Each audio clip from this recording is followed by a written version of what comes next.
So masa dia mati tu sangat affect my whole life.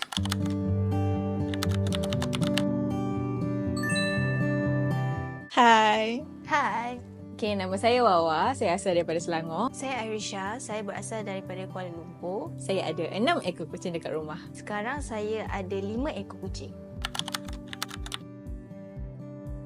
Ayah saya bawa balik 2 ekor kucing daripada tempat kerja dia. Satu Michi, satu lagi Mochi. Masa tu tahun 2019. That time one of my cousin, dia ada banyak kucing. And then Daripada 2 majikan, sekarang saya ada 5 majikan.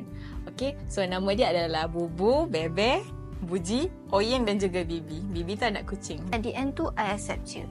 Then 2 ekor kucing tu I namakan dia Lulu and Buji. Tapi 2 ekor kucing tu dah lama. Sekarang I ada 5 ekor kucing. Yang first nama dia Milo, Oyen, Leo, Mona and juga Maya. Kita pun pernah juga cancel planning dengan kawan-kawan sebab kucing kita masuk klinik. I think Oyen, dia sakit tau. And I tak berani nak tinggalkan dia seorang-seorang sebab I takut nanti ada apa-apa happen kan. And then on the same day, I ada plan dengan my boyfriend untuk pergi dating.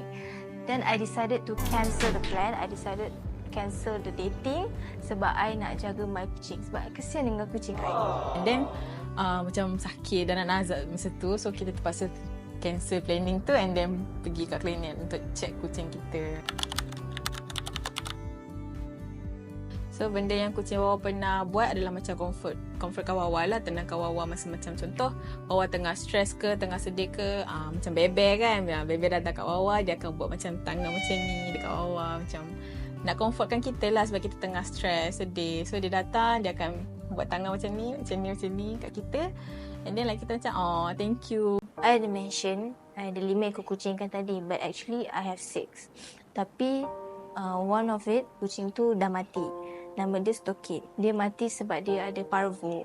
And benda tu affect me because he is one of my favorite cat because dia akan selalu datang to me and dia akan baring dekat my chest. So masa dia mati tu sangat affect my whole life. Until now, I teringat pasal dia.